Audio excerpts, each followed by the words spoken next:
Vamos começar o estudo do encontro 55, dia 25 de março de 2018. E vamos começar um novo livro. Um livro escrito pelo médium Robson Pinheiro, pelo espírito Ângelo Inácio, que faz parte de uma coleção chamada Crônicas da Terra, série Crônicas da Terra. Este é o volume 4, o mais recente lançado. Ele foi lançado acho que há uns 2 anos. Não saiu outro livro desta série ainda. Promessa para que saiam.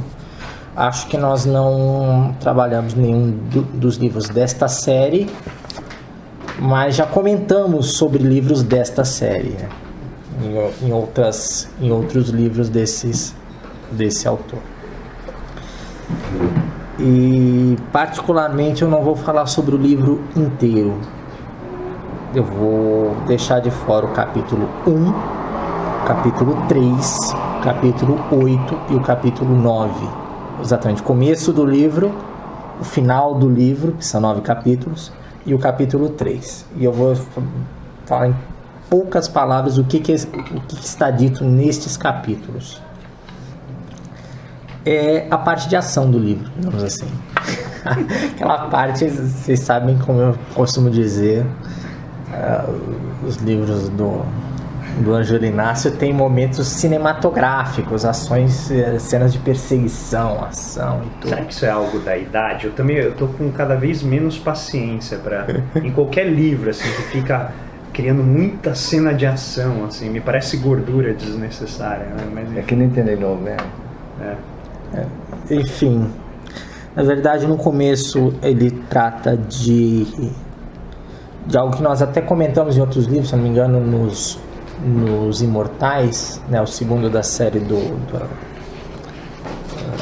trilogia dos Guardiões, né, da série dos Guerreiros da Luz, e que ele fala de contatos entre seres de outros planetas e agentes políticos da Terra, né? Agentes políticos da Terra encarnados. Ele vai mexer nesse tema, principalmente no capítulo 1 e no capítulo 3. E o capítulo 8 e 9 fala de perseguição dos guardiões a seres de outros planetas. Ele passa uma cena de uma perseguição em Bruxelas, dessa vez. Só coisa chique, né? Bruxelas, sede do Parlamento Europeu, uma coisa. Em Bruxelas, ó, as cenas de ação. E uma outra parte de uma história que acaba se conectando com essa, que acontece num pedaço do Everest. Não sei se é Butão, Nepal, mas uma aldeiazinha lá que tem uma caverna escondida, que acontece uma parte da ação. E uma história que ele não chega a esclarecer também, ele deixa para outros livros e esse livro não vieram ainda. Eu vou falar sobre isso um dia, mas é uma história. O dia que falar toda a história, talvez eu pegue esse livro e conte a história desde o começo. Mas então, pulando esses capítulos, do que falará nos outros capítulos, né? No capítulo 2, 4, 5, 6 e 7, ou seja, 5 dos 9 capítulos do livro. No fundo eu vou falar de Jesus. E aí, assim, a conexão com o evangelho que eu falei, né? Falei que falaremos dos profetas, falaremos um pouco de Moisés e muito de Jesus nesse livro. E ele começa falando que, até para lembrar, nós já falamos falando de outros livros, da colonização, né, da chamada colonização da Terra pelos espíritos que vieram de outros planetas transportados para cá. E falamos que eles eram avançados, né, eram de um planeta tecnologicamente avançados, moralmente nem tanto, e que no contato com os primeiros hominídeos, eles tinham um ciclo de vida muito diferente, eles viviam muito mais tempo, isso, e como eles tinham um conhecimento científico, conhecimento de manipulação de energias, eram enxergados mesmo como deuses pelos primeiros homens do planeta Terra. E essa raça, né, dos Anunnakis, o que o livro começa falando é que, olha, dos que vieram para cá, tinha uma parte que estava exilada, veio como castigo, veio para a Terra como castigo. E uma outra parte veio para ajudar o desenvolvimento da civilização terrestre. Uma parte menor veio com a missão. Por amor. Exilados por amor, né? Que vieram para auxiliar, né? Que era o que eles chamavam até de astronautas, né? Que vieram para auxiliar os primeiros homens. E dessa relação entre os Anunnakis... Como é que é? Anunnakis, que eles chamam Anunnakis, com N. N-N. Anunnakis. Separado?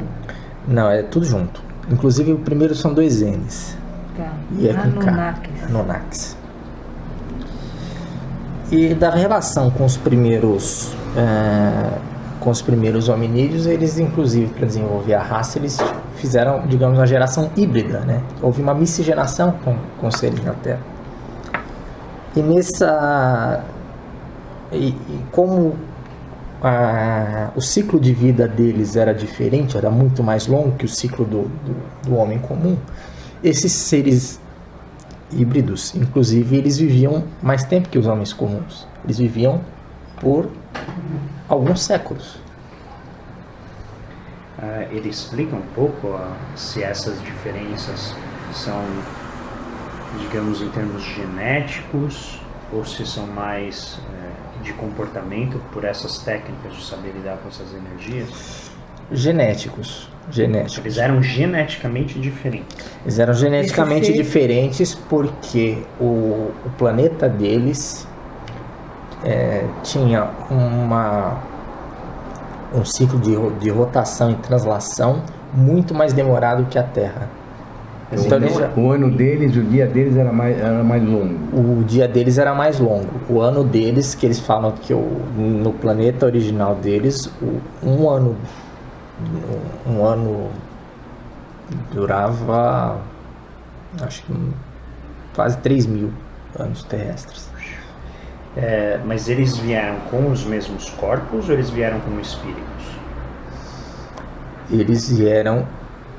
Eu tenho a impressão que a maioria veio encarnada. Eu acho que pode ser que... Vem encarnada. Vem encarnada, vem na vida. Durante a vida deles... E mesmo nas condições terrestres, eles conseguiam viver... Eles viviam mais tempo. Mas possivelmente menos do que eles viviam lá, né? Ou não? Isso não explica. Nesse ponto não explica. Mas ele fala que assim... E que os híbridos viviam alguns séculos. Como tem no Velho Testamento... Tem os personagens que viveram 700 anos, 800 anos, 500 anos, 900 anos. Mas era mais por causa da função que ele tinha, não era? Então, na verdade, o que aquela função dele, ele não podia viver 60 anos, tinha que viver um montão, né? Estou atrás dele, não estou conseguindo. Isso... Sim. Eu achei... Pode ser uma explicação. Tá. A explicação que ele dá é diferente. A explicação que ele dá é que, na verdade, eles viviam muito porque eles eram parte dessa geração híbrida, que eles eram mestiços, digamos assim, entre esses seres que viviam alguns milênios e os seres humanos que viviam 80 anos. Então, tinha ainda uma outra classe, foi a primeira que veio, essa então vivia... Essa vivia milênios. Deve estar aí ainda, né? Essa veio... Um outro aí ainda. Essa veio encarnada, quer dizer, desceu numa nave e veio uma nave e desceu. Tá. Será que foi isso que levou Raul Seixas a escrever a música? Eu nasci há 10 mil anos atrás. Era o Anunnakis. Vai saber. Olha... Paulo Coelho vem do Paulo Coelho. Ele que escreveu, do Paulo Coelho. A letra é do Paulo Coelho. A letra é dele. Então... Paulo Coelho é um deles, não sei. Mas acho que não, porque eles eram muito altos. Eles só se foram um anão. Eu vi um negócio na televisão, estão procurando homens grandes, gigantes. Como a Estão Nubes, começando a... né? Como você falou. Anunnaki. Eles falam que eles tinham a descrição que ele dá, não nesse livro, em outros livros, a descrição que o Robson Pinheiro, né? É que eles tinham quase 3 metros. Esses seres híbridos, eles eram assim, geneticamente modificados. Geneticamente modificados. E um exemplo que ele dá no livro, por exemplo, ele diz que Noé era um deles. Era um dos híbridos, que viveu 900 anos. E onde entra os abduzidos da história, né? Que a gente fala onde entra os abduzidos. E ele fala que ao longo de todas as gerações, sempre que os Anunnakis, principalmente esses que estavam como missão para ajudar no desenvolvimento da Terra, eles precisavam passar uma informação, precisavam passar um conhecimento para os seres da Terra. Como é que eles passavam? Eles simplesmente desciam e passavam alguns dias na Terra. E aí o Ângelo Inácio nesse livro fala que não. Na verdade eles abduziam, eles levavam os corpos, as pessoas, para as naves deles, para as bases deles. Os Anunnakis levavam os seres humanos para lá, que eram os abduzidos. E aí ele fala que na verdade esse era o padrão, né, digamos, o padrão de transmissão de conhecimento aos profetas. Então ele fala que praticamente todos os profetas do Velho Testamento, todos esses que vieram transmitir as verdades do conhecimento, eles receberam essas verdades dos seres das estrelas. E esses seres das estrelas passaram como para eles? Simplesmente trouxeram, levaram eles para as bases e mostraram, olha, é assim, funciona assim, né? Né? É por isso que de vez em quando eles somem. Maomé sumiu. Exatamente. Tem um período aí que ninguém sabe para onde ele foi, o que ele fez. Não, estou tentando. E eles vão mais longe. Embarcar na onda. Eles vão mais longe. Eles dizem que sim, eles sumiram por um tempo e provavelmente, né? Depois do tempo que eles faziam as profecias, eles eram levados de volta e ficavam nas bases. Então eles falam que além de tudo, eles não desencarnaram na Terra, eles foram levados para a base. Diga. Operação Cavalo de Troia. Do Benítez. Pegou. Fala isso? Peguei. Não, é essencialmente isso. Tá na nave, ele volta para onde ele quer no tempo e tem sempre alguém na nave que chama Papai Noel, curiosamente. E fica dando as informações para ele, vai analisando. É que eu acho interessante essa, metaforicamente encaixa, né, as personagens. E esses abduzidos voltavam para o final do deserto? Então, eventualmente eles cumpriam momentos na Terra, eles viviam fases. Às vezes eles voltavam com outro nome, mas na verdade na mesma existência. Sim. Né? Não é que ele, naquele caso específico, não era que ele reencarnou como outro. Na verdade era o mesmo encarnado que voltava, mas como voltava numa geração diferente, ele apresentava outro nome e continuava como profeta. Por exemplo, de quem eles falam? Um caso que voltou, mas não voltou reencarnar, voltou no outro momento. Eles falam que Elias voltou assim. E Carruagem de fogo, né? Exatamente, carruagem de fogo, né? Carruagem de fogo. E aí, inclusive, o livro conta essa passagem da carruagem de fogo no momento que Elias vai pela primeira vez, que é a descrição da carruagem de fogo. Ele fala um diálogo com Eliseu, e nesse diálogo com Eliseu, que seria um profeta no futuro, que ele estava preparando mais ou menos o espírito de Eliseu para assumir a função das profecias, ele fala, olha, na verdade eu tenho tido contato com alguns seres, assim, né? O diálogo, e eu falo, olha, na verdade nós temos um Deus único, não temos vários deuses, na verdade tem um Deus único acima dos deuses que a gente conhece e tal. E, segundo a cena do livro, depois que ele fala o momento em que aparece a carruagem de fogo, que seria uma nave que veio buscar o Elias de volta.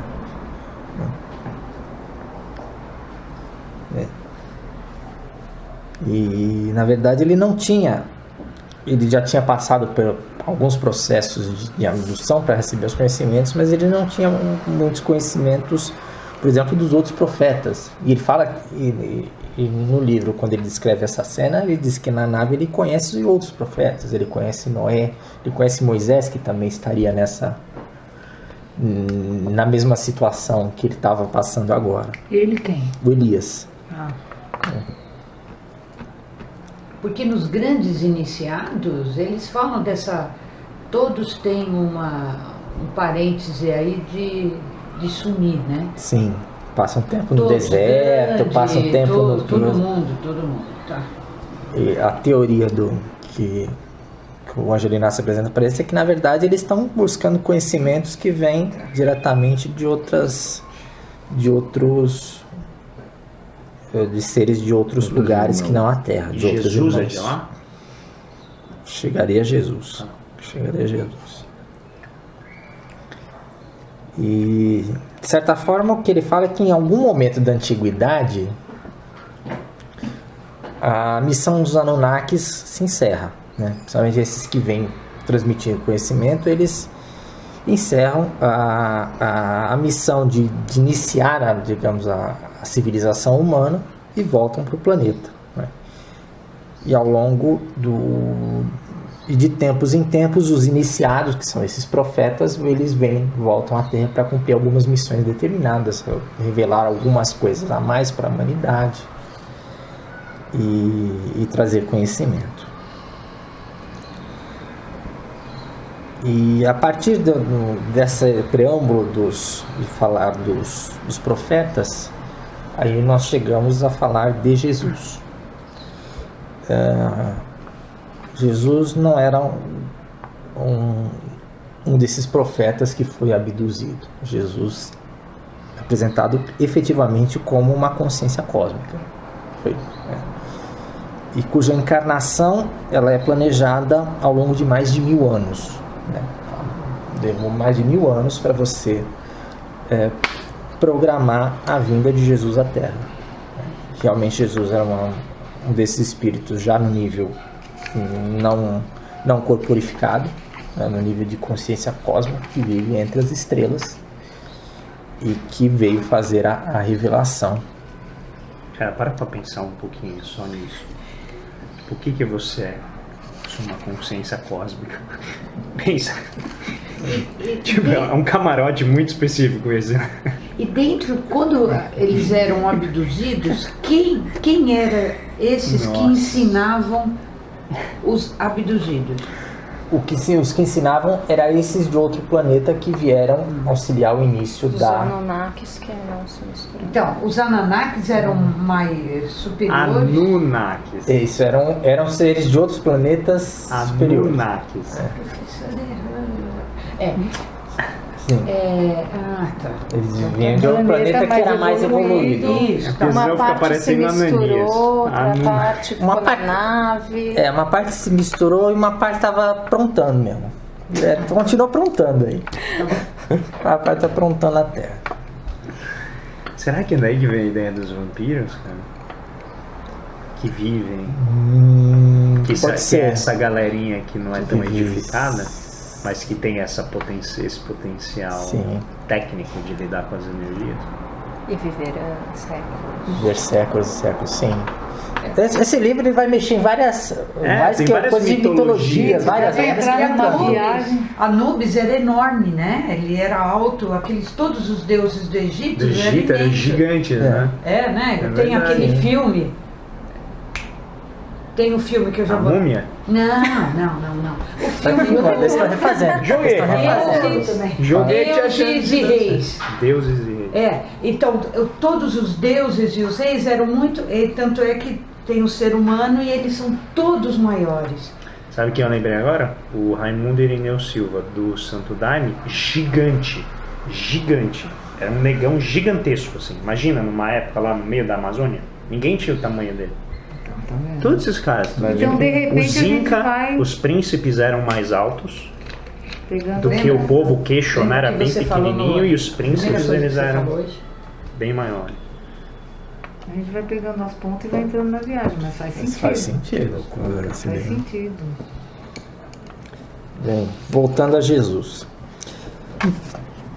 Então tinha um problema de ordem prática. Como fazer para Jesus Uma consciência cósmica. uma consciência cósmica de uma vibração super absurda. de uma vibração super elevada. Como fazer isso encarnar no corpo hominídeo, aquele corpo que está no início do seu desenvolvimento, né? Em que por mais que você tivesse o trabalho genético desses espíritos que estavam auxiliando, era um salto muito grande, era um salto muito elevado para você fazer Jesus encarnar em meio aos homens. E além disso, não era simplesmente encarnar, né?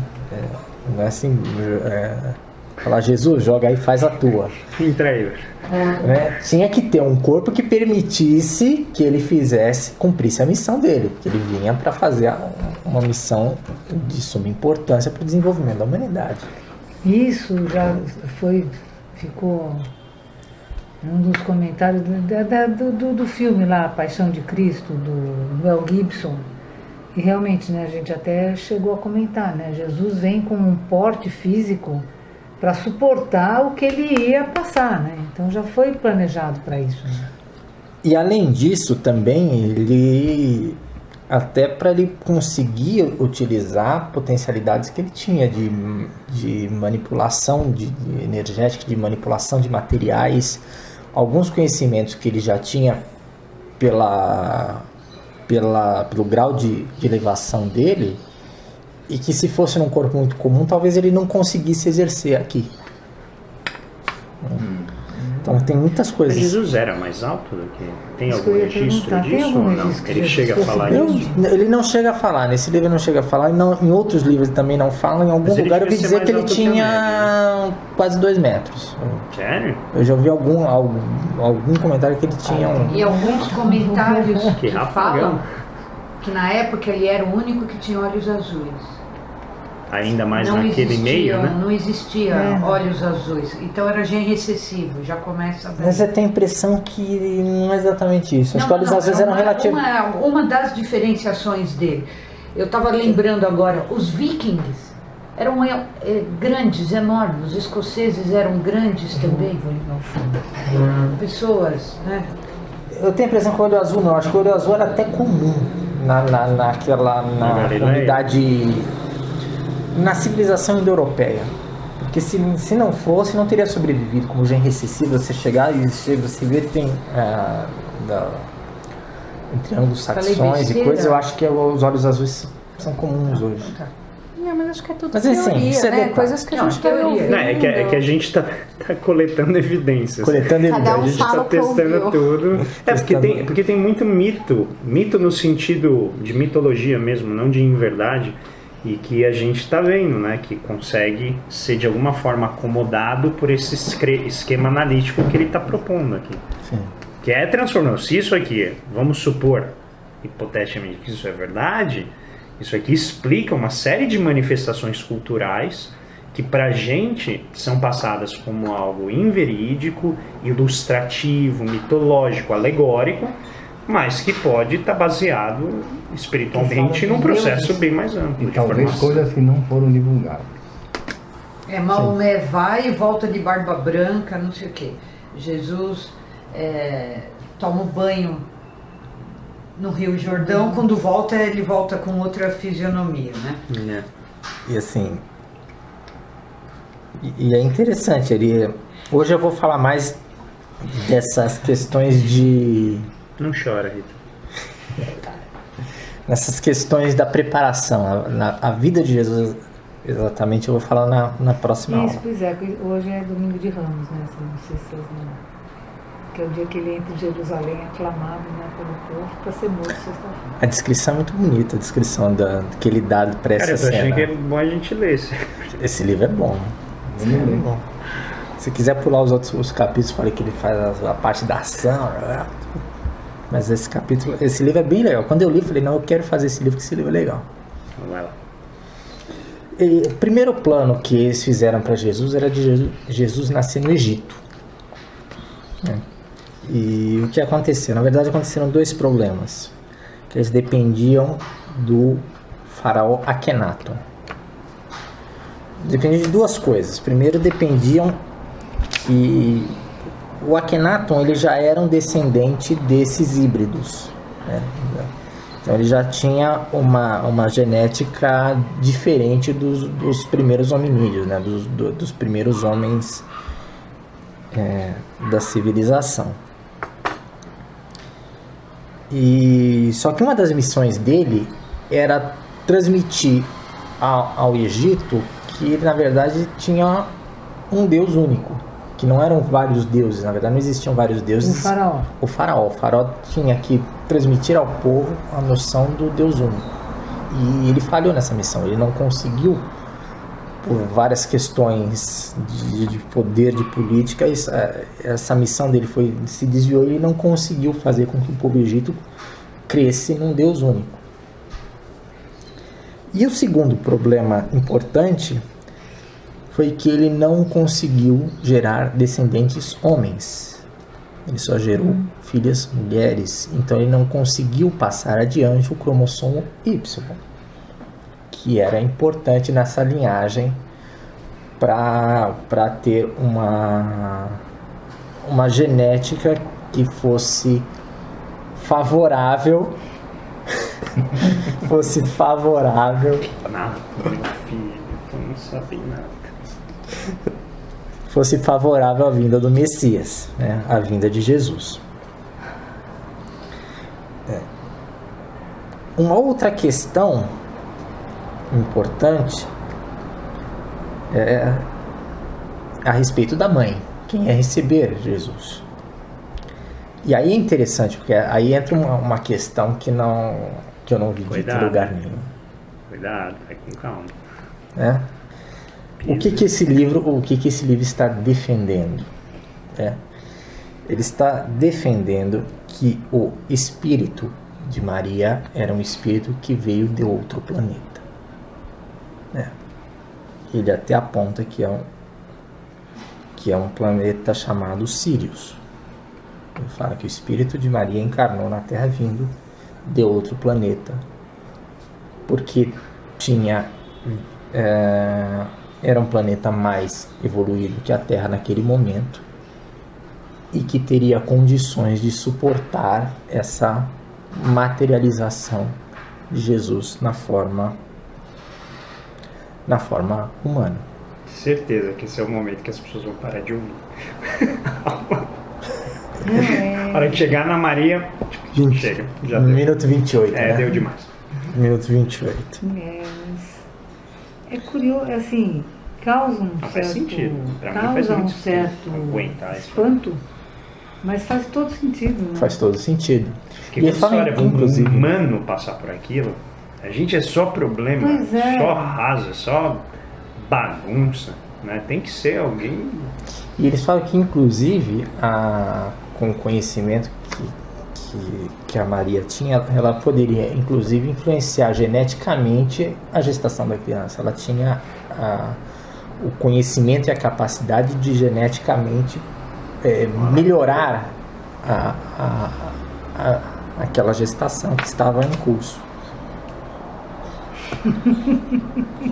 Resolvida a mãe, né? Minha Maria aqui. Falta o pai.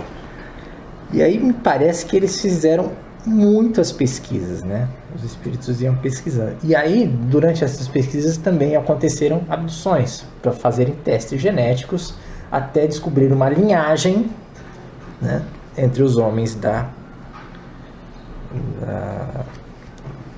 época, né? Isso tudo está nos 1000 anos que eles ficaram estudando. Isso tudo está nos 1000 anos. A pesquisa A gente reclama de 2 anos de mestrado de Jesus. A pesquisa específica da linhagem genética do pai durou 50 anos. 50 anos eles puxando até encontrarem uma linhagem. Falado, não, essa aqui dá para melhorar o DNA ao longo de gerações para receber Jesus. Gerações. Né?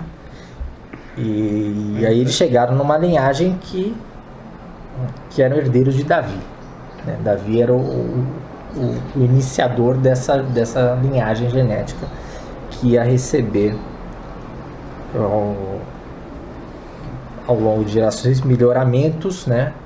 Refinamentos de DNA até que Jesus chegasse.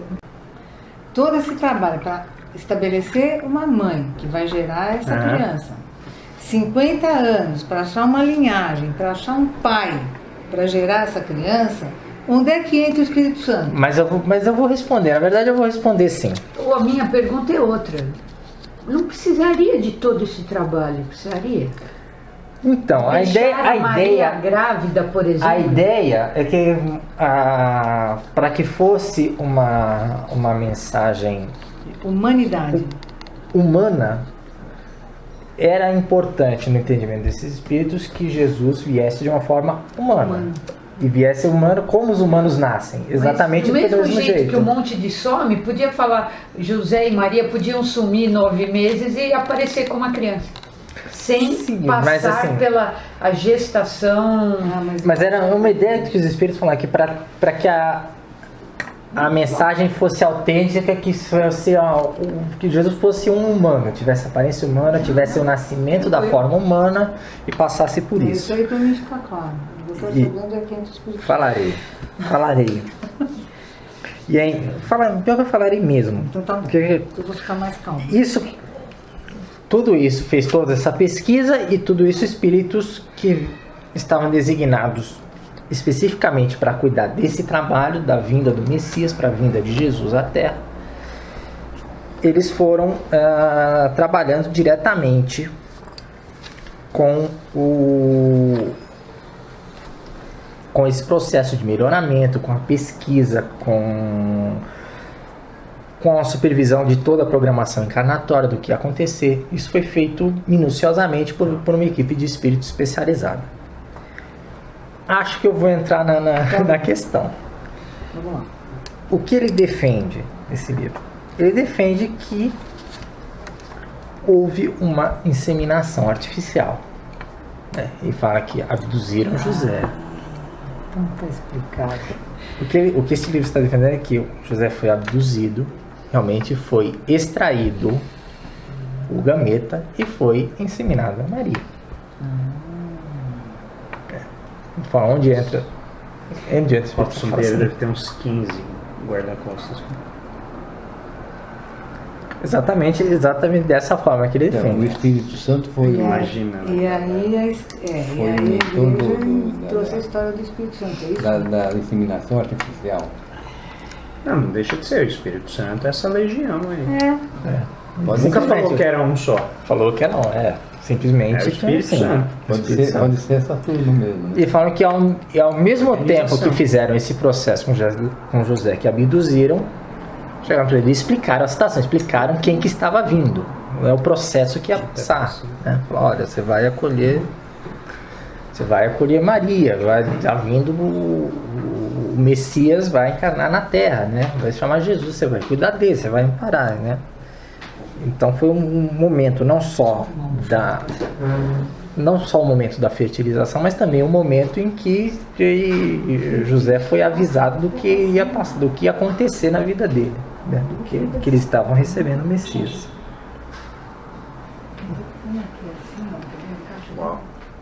E é interessante que ele fala, assim como nós falamos dos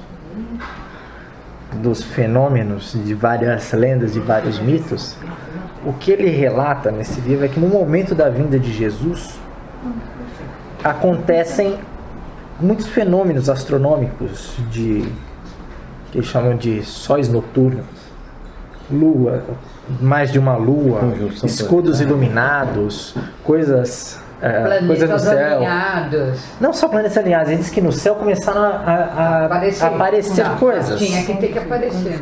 Por isso os 3 reis magos, então. Por isso a estrela cadente, é isso? Vou chegar nisso.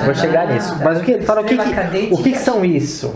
O que é isso, na verdade? Ele fala que são espíritos que vieram acompanhar a vinda de Jesus à Terra. Isso foi um acontecimento do universo.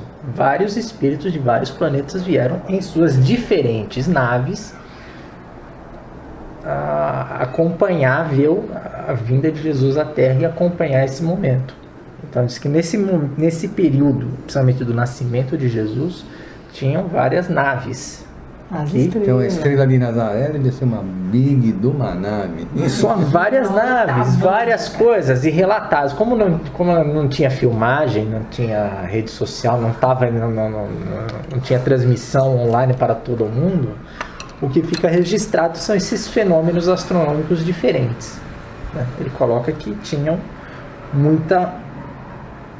muitos espíritos que vieram não só testemunhar, mas também vieram fazer a limpeza energética para que tudo corresse bem no nascimento de Jesus.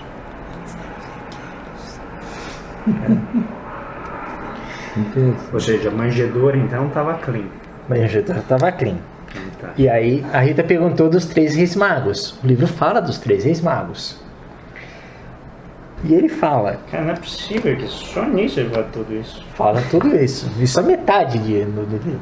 Só metade do livro. E ele fala que no momento do nascimento, na verdade antes do nascimento, esses 3 reis foram orientados pelos espíritos. Os espíritos dessa equipe que estavam coordenando a vinda de Jesus procuraram os reis e falaram que, olha, vai nascer um menino na Palestina que vai ser o futuro Messias. Só que ele vai nascer numa família humilde, né?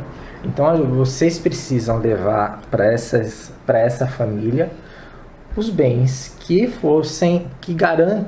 garantam o sustento da família nos primeiros anos, né? Que a família não vai ser uma família de posses e para garantir que ele cumpra plenamente a sua missão no futuro, eles precisam de mantimento, de matérias. E aí ele explica que tanto o incenso e a mirra é um incenso especial de um ponto lá do Oriente.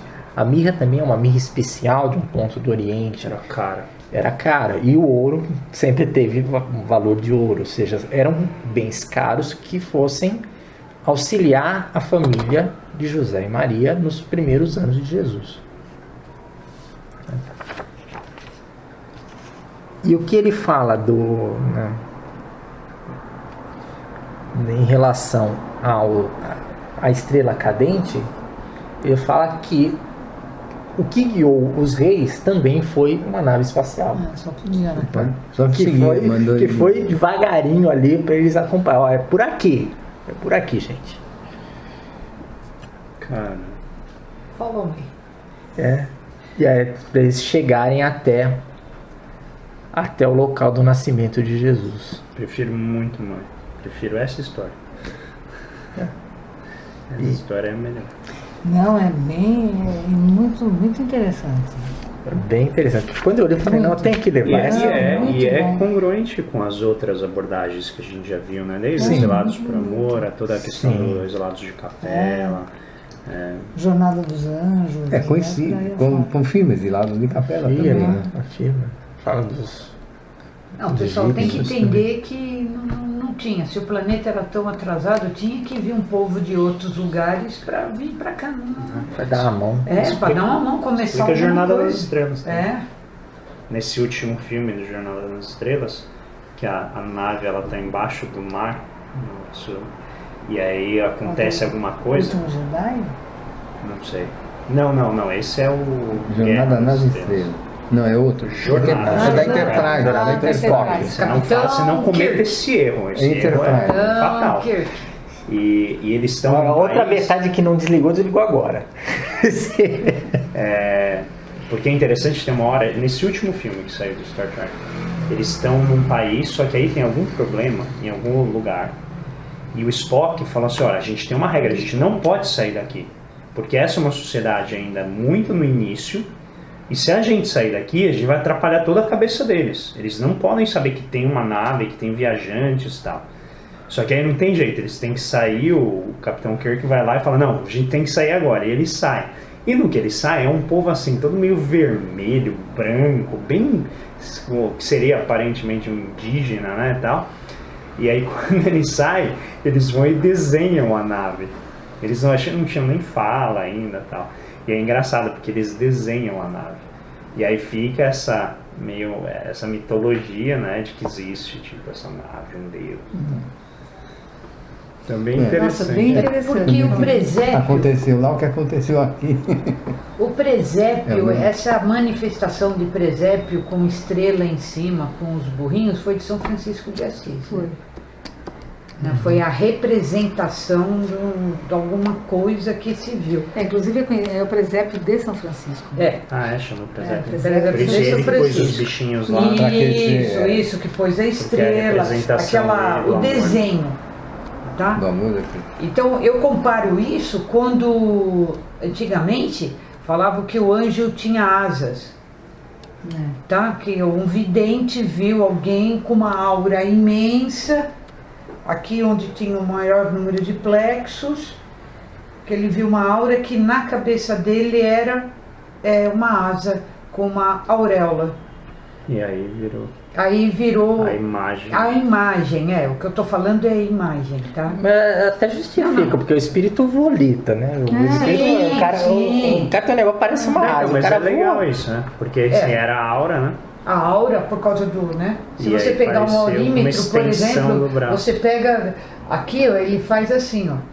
Tem gente que você vai do outro lado da rua e o cara ainda tem. O Sérgio Soma, lembra dele? Ele estava lá em Santa Maria com o aurímetro. Então, aí depende do aurímetro, tem gente que você vai do outro lado da rua e ainda você pega, ainda capta. Então só a visualização para colocar no papel de uma coisa Vocês que seja acham, aceita. agora vou lançar uma questão, uma pergunta. Vocês acham que esta abordagem desmistifica o Natal, o Nascimento? Não acho que é Traz tão, uma tão, visão tão, mais não. realista da coisa ou fica tudo igual? Não, porque o Natal foi criado numa época que estava em depressão.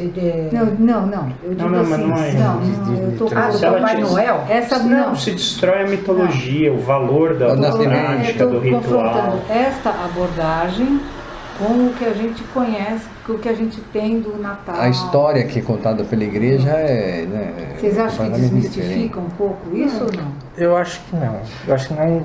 Não tira o Porque valor cultural, né? Ele apresenta, apesar de falar coisas que podem ser consideradas absurdas, ele apresenta Jesus de uma forma tão elevada e todos os que de certa forma participaram desse movimento, fala de tanto José quanto Maria, Eu acho que. de uma forma tão elevada que eu não vejo como um choque tão grande assim. Sabe o que eu acho? É que eu acho que tem muito pouca gente que tem a capacidade de entender. E como a Igreja Católica explica, é muito mais fácil de entender uma grande massa. Porque não é qualquer um que pega um livro desse, lê e entende. Não sei, eu vejo mais na linha do Evangelho que a gente lê hoje, que são rodadas de revelação, né, em que você começa primeiro com algo que é sobrenatural, né, um Deus que vem, solta 2 pedras para um cara, o cara desce o morro com 2 pedras e fala assim, pá, foi Deus que falou. Ah, mas como? Foi aqui, cara. Veio zipado o arquivo, abri aqui, ó. Tá aqui, essa é a mensagem. É o e-mail, o primeiro e-mail da humanidade. Imprimir tá aqui. Tá aqui. Aí passa um tempo, chega um outro e fala assim, ó. Falo com meu pai. E meu pai tá mandando eu contar essa história. Ah, mas por quê? Tudo bem, tá muito vago. Vem aqui, vou te contar uma historinha pra você entender bem. Além da sua vida, da sua mitologia. Galera. Passa 2000 anos, o cara começa a olhar essa história e fala assim, puta, figueira, semente, uma cidade, o que é isso? Que já não é mais urbanizado. Então agora vem a nova revolução, nova renovação em cima do que a gente construiu até aqui.